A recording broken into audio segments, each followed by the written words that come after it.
So let's see if I got this visa right. I just collected my you can see it's open the what's it called? Wherever. The VFS jacket. Open. I'm trying to do a surprise. So I'm gonna surprise you, surprise me also because I mean this is my application. So let me see if I got the visa. So here we go. And just okay, open right.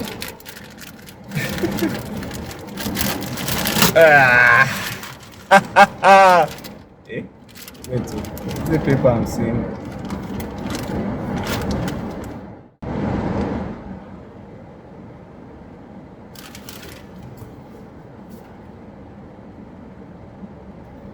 Ta-da!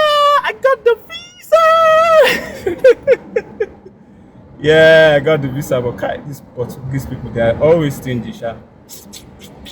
Always stingy. I was expecting to get like maybe say maybe because I'm not first time in Portugal actually. I visited Portugal before, so maybe I was expecting like a 1 year visa, 6 month visa maybe.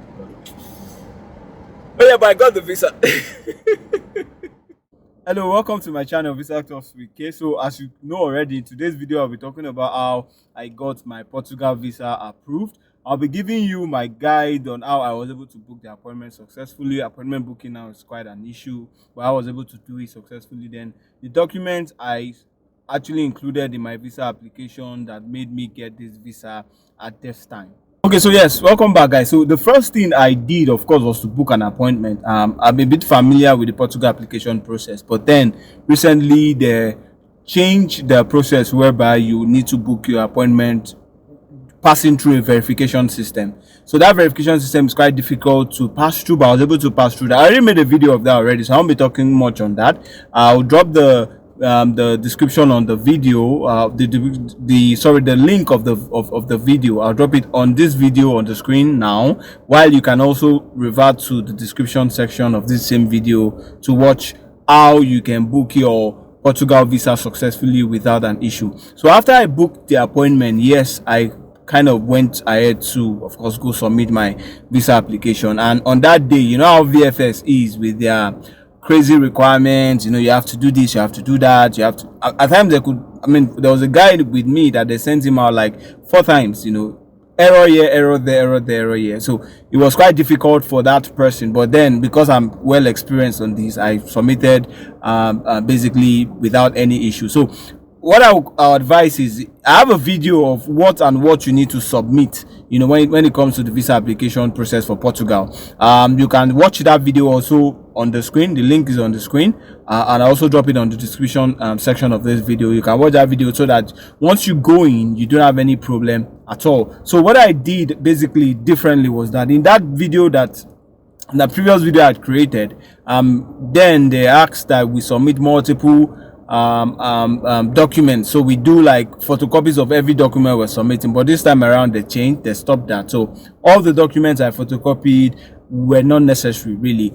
Just the of course the multiple copies I had to do, like 2 copies extra, was the passport data page in colored copy. Of course, every other document I submitted in original. Of course, my bank statement, bank reference letter, and everything I needed to submit, I actually submitted original.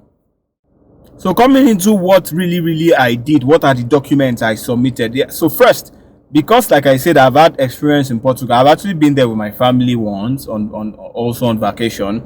But this time again I'm going on vacation, but I'm a solo traveler, and the possibility or the risk of, you know, breaking the Schengen rule, you know, as a solo traveler is high, because I mean you're high risk basically. So because I didn't want to get into a situation where I would get refused. Rather, recall that I've actually had previous Portugal visas before, but guess what?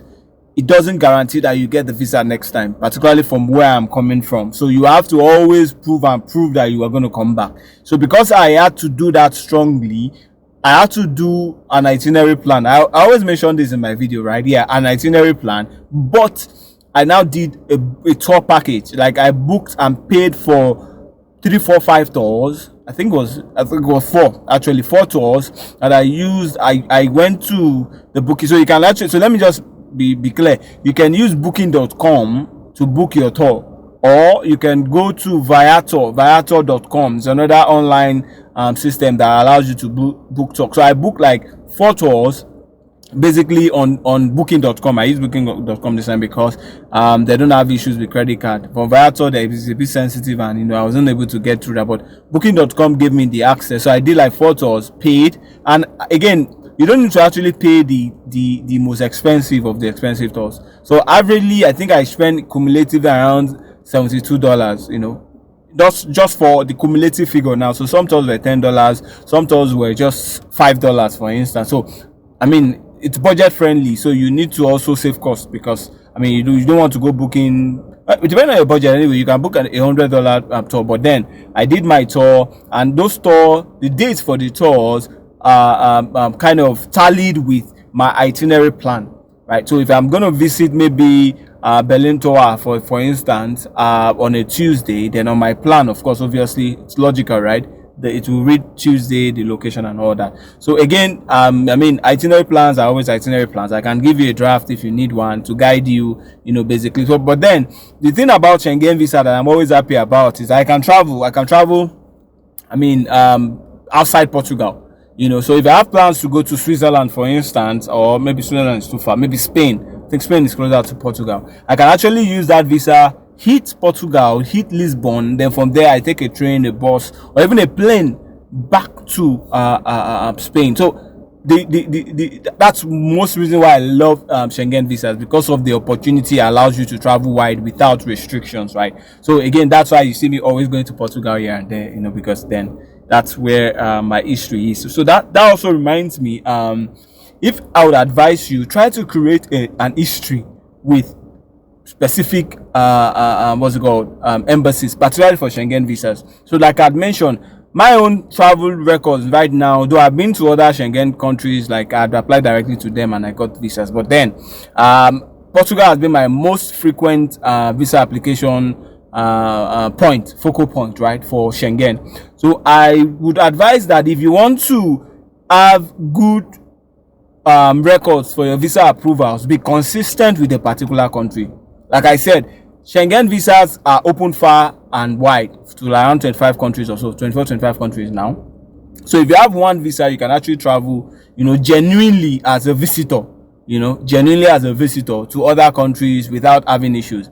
So like I mentioned, so why I'm making this point is that if you want to be a frequent traveler to the Schengen area, stick to one point. I've chosen Portugal. Yours could be Switzerland. Yours could be Spain. It could be Italy. It could be Malta. It could be any country at all that you find very convenient in applying for their visas. Again, yes, Portugal is convenient for visa application process. Why? Because appointments are no issues now. Before, appointment used to be issue. I mentioned in the video, you're going to watch the video around how to book appointment. Appointment used to be issues where people go, buy all the dates for no reason whatsoever, but for the sake of racketeering, so that when they buy all the dates, they do dummy bookings, and I don't know how they do that really, but they do it. They fill up the space, and genuine visitors can't get access to this appointment, so they start looking for how to sell appointments, which is quite bad, but then Portugal did a very, very innovative thing to do verification. If they don't verify your live face, you can't book an appointment.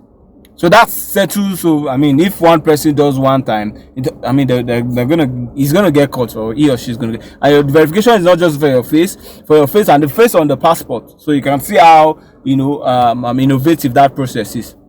So Portugal is very, very an easy country to go to. So the list of documents I submitted, I will make it up and also drop it on the video. Maybe I'll just make a screen of it on the video, so you can see XYZ documents and documents that made me get this visa at this time. So thank you very much for watching the video. I'm still excited. I'm still practicing my enjoyment for, I don't know, let me review my next travel plans. Thank you very much and have a great day. And I think this is my last video for before Christmas. So Merry Christmas and have a great new year.